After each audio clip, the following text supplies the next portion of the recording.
parler des sources en généalogie. C'est important.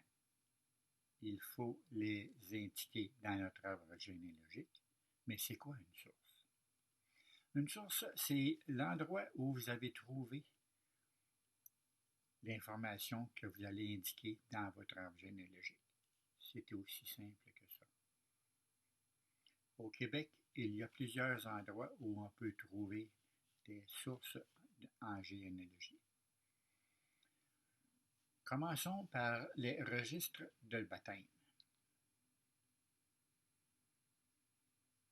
Ici, on voit un registre de baptême qui est indiqué B5. C'est le 5e baptême de l'année. Le nom, Moïse Eusèbe Baudouin. C'est le baptisé. On y retrouve la date, le 7 janvier 1886, le prêtre qui a baptisé l'enfant. Ensuite de ça, on voit qu'il est né de ce jour, donc de la même journée. Il est le fils légitime de Moïse, son père, qui est menuisier, et de Marie-Louise Daou, qui sont de cette paroisse. On y retrouve le parrain et la marraine, Eusèbe Daou et Adélaïde Pilon. Si on sort la lettre P de son contexte, il est difficile de savoir que c'est un P. Dans les registres de paroisse, on retrouve aussi les documents, les actes de mariage. L'acte de mariage présenté est pour le couple Charles Carignan et Olivine Cloane. On y voit qu'il y a eu 3 publications de bain. On voit aussi que Charles est le fils majeur. On voit aussi que sa mère est décédée. Il est aussi un journalier. On voit aussi que son épouse est une fille de la même paroisse. Elle est aussi une fille majeure et elle est de parents inconnus. On voit enfin que le père du marié et une autre personne, Pierre Boyer, ont signé et que le père était présent. On voit Michel Cloane, qui est l'oncle de l'épouse, et qu'ils ne savaient pas signer tous les deux.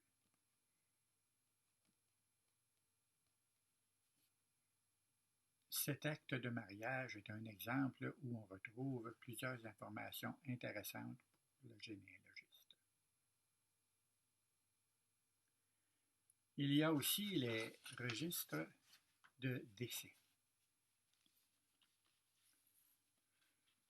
Dans le registre de décès présenté, on voit que le sujet est Arthur Clément.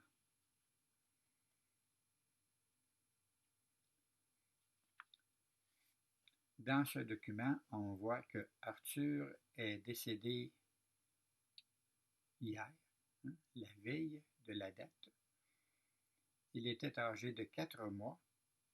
Il était le fils légitime d'Alexandre Clément, qui était journalier, et de Julie Lefebvre.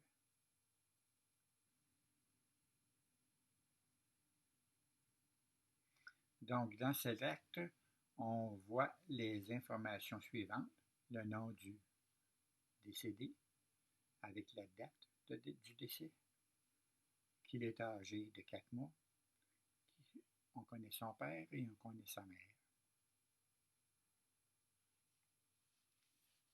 Ensuite de ça, dans les sources, on retrouve aussi les contrats chez les notaires. Il y a différents contrats. Contrat de mariage, contrat d'engagement, contrat de travail, contrat de vente, etc., etc. Il y en a beaucoup. Donc, on va en regarder quelques-uns. En commençant par un contrat de mariage. Le contrat de mariage présenté est pour Amable Elzéar Pelletier et Émilie Bergeron. On y retrouve la date, le 16 juin 1842, et le contrat de mariage. On peut y lire le nom du contractant, Amable, et puis celui de sa prochaine épouse, Émilie. Ensuite de ça, les détails du contrat. Par exemple, ils seront dans communauté de biens. Et aussi, il est indiqué en bas, un peu plus bas, qu'ils ne seront pas responsables de la dette de l'autre. Et dans le dernier paragraphe, on y voit aussi que le futur époux doux la future épouse de la somme de 200 livres courants. Autrement dit, là, il lui garantit là, une somme d'argent. Dans la présentation de ce document, on voit aussi que le futur marié, il est majeur, avec le nom de ses parents et ainsi le nom des parents de la jeune fille. Dans les contrats d'engagement, on retrouve des personnes qui étaient engagées chez une autre personne pour faire un apprentissage précis. Dans le contrat ici présent, on retrouve le père de l'engagé, Joe Mercier, qui engage son fils comme écrivain au greffe de la Cour et district pour le district supérieur de Québec. Chez Louis Fizet, qui est un écuyer. Donc, ici, dans ce document, on retrouve encore des informations intéressantes pour le généalogiste. Le prochain contrat qu'on va regarder, c'est un contrat de marché entre deux personnes. On y retrouve le nom des personnes, Romain Dallaire et Alexis Roy. Ici, Romain s'engage à défaire sa grange et aller la reconstruire chez Alexis Roy, selon certaines modalités.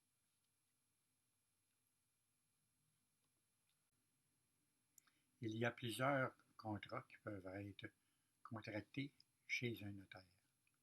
Mais pour aujourd'hui, on va se contenter de ces quelques exemples. On a aussi l'inventaire après décès. L'inventaire de biens après décès présenté ici est celui de Dame Louis Zoé Delorme, qui est la veuve de Frédéric Joseph Desbarras, qui était écuyer. On y retrouve plusieurs informations, donc probablement dans les prochaines pages, tous les biens seront indiqués avec leur valeur. Les inventaires après décès sont toujours intéressants pour un généalogiste. Maintenant, passons à une autre source, les recensements. Le recensement présent, on y retrouve l'année 1881, le lieu, et dans le registre, on voit le nom de la personne, que c'est un homme ou une femme, on voit son âge, son lieu de naissance, la religion, la langue parlée et sa profession. Chaque famille est représentée avec le nombre de personnes qui sont présentes dans la maison. D'autres documents intéressants sont les documents d'immigration et de l'armée, des forces armées. Ici, je vous présente un document des forces du Corps expéditionnaire canadien d'outre-mer. On voit l'étampe Carabinier Mont-Royal. Dans le document, on voit le nom de la personne, son adresse, sa ville de naissance, le nom de son père, l'adresse de son parent, la date de naissance, sa profession, est-il marié ou non. On voit aussi sa signature et la date qu'il a signée. On voit ici Oscar Constantino, qui a signé le 14 mars 1911. Et ensuite de ça, on voit le témoin là, qui a signé. Donc, c'est un autre document qui est assez important, qui nous donne de belles informations. Un autre document qui peut être intéressant, ce sont les registres de malades dans les hôpitaux. Ici, je vous présente le site de Archivisto, le registre journalier des malades de l'hôpital L'Hôtel-Dieu.